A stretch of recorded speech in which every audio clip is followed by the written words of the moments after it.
Welcome back to Sports by GSMC Podcast Network. I am your host, Jeremy Lapidus. Today is Tuesday, November 5th. Hope everybody's having a great day so far. If you are just tuning in, we just went over the trade deadline. A pretty lax trade deadline, honestly. Not very many big moves on this day. Marshawn Lattimore was moved. Both Preston and Zadarius Smith were moved, but outside of that, not too much happened. Most of the moves coming earlier in the season.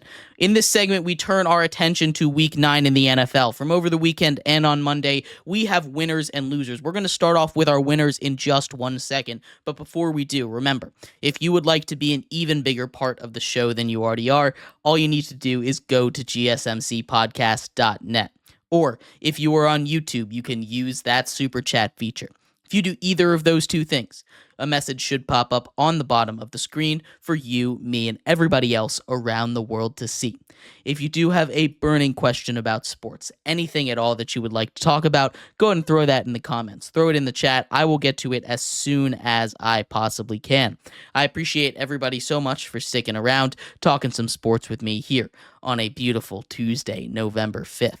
But like I was saying, we are going to get into winners and losers from a Week 9 that kind of had a lot of crazy turns in it. Starting off with our winners here at number 5. As always, every week we do our 5 winners and 5 losers. We're going to start off with our winners. Number 5, it's the San Francisco 49ers. And the 49ers get on the winners list for one reason and one reason alone. It's the fact that Christian McCaffrey is coming back to practice. The 49ers have survived without him. It has not been easy. This is a 49ers team that was supposed to be the dominant force coming out of the NFC. They are not first place in their division, but they are real close. It is going to be a dogfight down the stretch in the NFC West, with the Rams on a 3-game winning streak. The Cardinals on top of that division. The Seahawks, who were on top for a while, still in the race there. Every team in that division has 4 or 5 losses and is still a serious threat to win that division, so no one can let off the gas pedal yet. The 49ers have survived and are in good enough position to make a run this season with Christian McCaffrey coming back, presumably this week. That is the biggest get you can get at the deadline, we'll say. And they've done just enough to stay in it. The 49ers are the number 5 winner of the week. Staying in the NFC West for our number 4 winner, it's the Rams.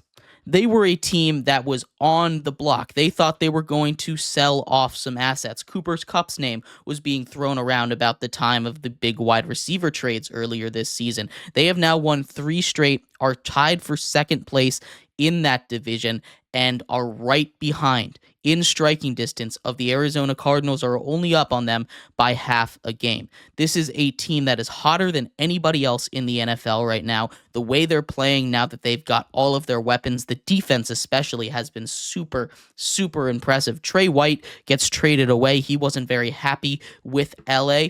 That's not a big deal. He's not a guy that was getting very serious amounts of minutes anyway on that team. This is a Rams squad that is only improving, and they have a track. They have a pretty easy track to the playoffs. You take a look at the rest of their schedule. It is not the hardest thing in the world when we talk about, schedules in general. Now, there's a lot of different ways that this could go. Obviously, the 49ers get back Christian McCaffrey. We were just talking about that. But down the stretch here for the Rams, they get the Dolphins, the Patriots, the Saints, the Jets, the Cardinals, and a couple division games. Also the Bills and the Eagles, but that's not a hard schedule. That's a schedule that you can look at and say they can continue to go on a bit of a run here. I don't think they're going to win out this season, but this is a schedule where maybe you only see them losing 2 more games, 3 more games, give them a division loss in there, end up finishing the season with 10 wins and in a playoff spot. This is a Rams team that is primed, ready to go, and is getting healthier as more and more teams get more injured. And this is a good spot to be right now.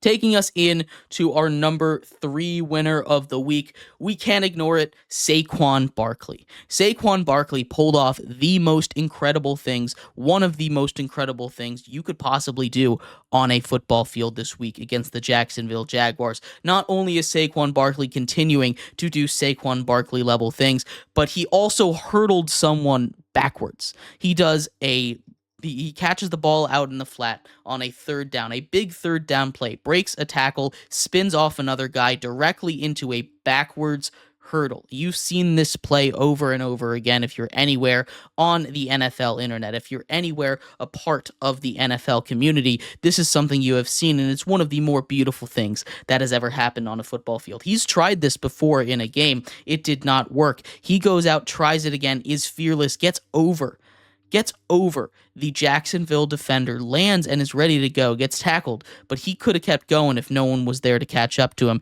That was a beautiful play, and Saquon Barkley, for that play alone, gets the number 3 winner of the week. Our number 2 winner of the week, we kind of talked a little bit about it in our first segment, but our number 2 winner of the week is DeAndre Hopkins. DeAndre Hopkins gets traded out of the Tennessee Titans, a contender for the worst team in the NFL, a team that barely escapes with a victory over the Patriots. Both of those teams toilet bowl of the league right now, trying desperately for that first overall pick, at least. That's the direction they're heading in.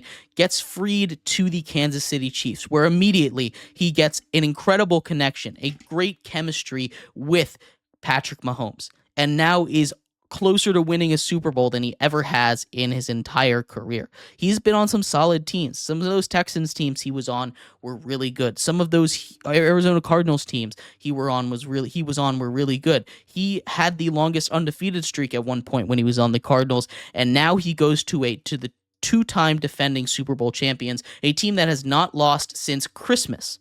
Literally has not lost since Christmas.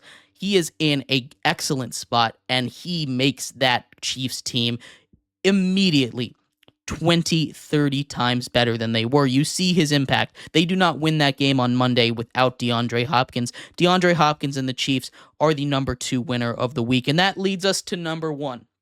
The number 1 winner of the week, Bryce Young. How about Bryce Young? Gets a second opportunity to start in the league. He goes out there and he gets a big win against a division opponent. I know it's the Saints, and I know they're really a dumpster fire of an organization over there. We'll talk about that in a second. But Bryce Young, what he's been able to do, his mental fortitude to get through that, come out and be, quite honestly, a better player than he was at the beginning of the season. He comes out like he's playing for his job because he is.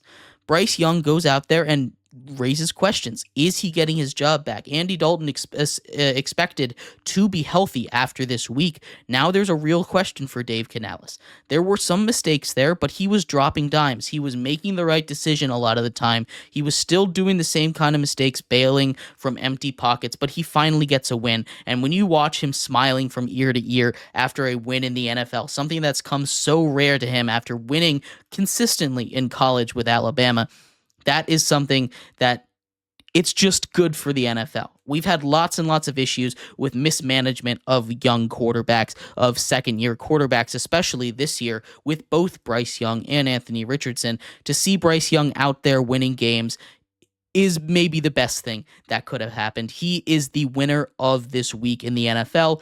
Congratulations, Bryce Young and the Panthers. But let me know who you think. Who was the biggest winner of the week this week? I'd love to hear your thoughts. We're going to take a quick break. When we return, we do the other side, the biggest losers, the top 5 biggest losers of the week, coming up next here on Sports by GSMC Podcast Network.